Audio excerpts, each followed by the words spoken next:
இன்றே டவுன்லோட் செய்து உங்கள் ஃபேவரட் ஷோக்களை என்ஜாய் பண்ணுங்க. கடவுளே, என்ன நான் இப்படி மாட்டிக்கிட்டேன்?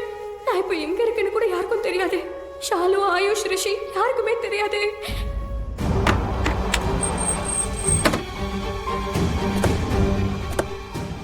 ஆயுஷ், ரிஷி ப்ரோ. மாமா, ஆயுஷ் லட்சுமி இங்க தான் கூட்டி போனாங்க. பெர்ஃபெக்ட். அட்டாக் பண்ணலாம். ஷாலு, என் பின்னாடியே வா. இல்ல நீ ஒரு செகண்ட் என்ன டிராமா பண்றீங்க? அங்க உள்ள எத்தனை பேர் இருக்காங்கன்னு தெரியுமா? இல்ல. உனக்கு தெரியுமா ஷாலு? தெரியாது. அப்புறம் என்ன? அங்க உள்ள எத்தனை பேர் இருக்காங்கன்னு தெரியாம போறது ரொம்ப பெரிய ரிஸ்க். இல்ல, அதுவும் கரெக்ட் தான். இப்போ என்ன பண்ணலாம் ரிஷி ப்ரோ? நான் போய் பார்த்துட்டு வரேன். வேற வழியா உள்ள போய் எத்தனை பேர் இருக்காங்கன்னு பார்த்துட்டு வந்துடுறேன். கரெக்ட். சரி, நான் வரேன். வாங்க. டேய், நீ எதுக்கு நான் வரேன்? ஷாலுவை இங்க தனியா விட்டு வர போறியா? ரிஷி ப்ரோ, இவ தனியா இருந்தாலே போதும். ஒரே நேரத்துல இவ 100 பேரை சமாளிப்பா தெரியுமா?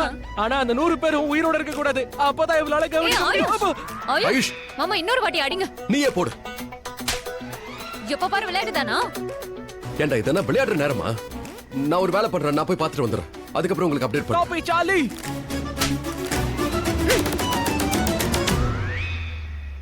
மாமா பாத்துருங்க. ஓகே.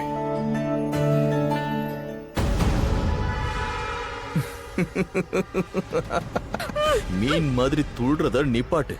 நீ எவ்வளவுதான் அசைஞ்சாலும் இத கலட்டலாம் முடியாது. இப்ப சொல்லு, உன் கூட வேற யார் இருந்தா? அந்த நேரத்தில் நீ மட்டும்தான் இருந்தியா? சொல்லு. யாருமே இல்லையா? நிஜமா தான் சொல்றியா? அப்படின்னா சரி, இல்லன்னா உன் கூட அவனு செத்துருவான். ஏய், இப்ப நாம ரொம்ப ஜாக்கிரதையா இருக்கணும். நீங்க என்னடானா தூங்குறீங்க? வாய முடுறா, சும்மா டென்ஷன் பண்ணிக்கிட்டு இருக்காத. இவ கூட யாராவது இருந்திருந்தா இந்நேரம் காப்பாத்த வந்திருப்பாங்கல்ல. யாராவது வந்தாங்களா? வரல தானே? அப்படின்னா இவ தனியா இருந்திருக்கா. யாரும் வர போறதில்ல. படுத்து தூங்கு. அப்ப நானும் தூங்குறேன். போடா போடா.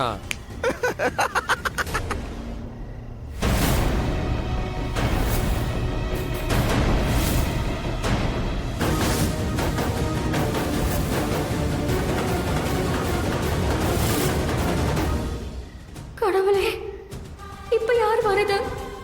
ஐயோ கடவுளே, ப்ளீஸ் என்ன காப்பாத்து. நான் ரிஷி கிட்ட கூட சொல்லிட்டு வரல. இல்லைன்னா அவனாச்சும் என்ன காப்பாத்துவான். எப்பவும் என்ன காப்பாத்தாம தான் வருவான். ரிஷி,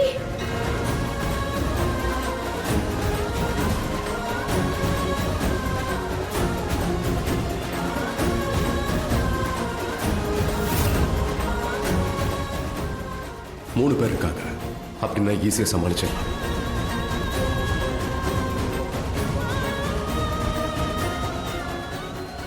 கடவுளை, ரிஷி அனுப்பி வச்சிட்டீங்களா? ஆனா இவன் எப்படி இங்க வந்தான்? இவனுக்கு எப்படி இதெல்லாம் தெரிஞ்சது? இவன் தனியா வந்திருக்கானே, ஆனா இங்க 3 பேர் இருக்காங்களே. பார்க்கவும் பயங்கரமா இருக்காங்க. கடவுளை, ரிஷிக்கு எதுவும் ஆயிடக்கூடாது. இல்ல ரிஷி, நீ எதுக்காக வந்த? நான் தான் தப்பு பண்ணிட்டேன். எதுக்காக நான் இப்படி வந்து மாட்டிக்கிட்டேன்? கடவுளே, ப்ளீஸ் ரிஷியை காப்பாத்துங்க ப்ளீஸ்.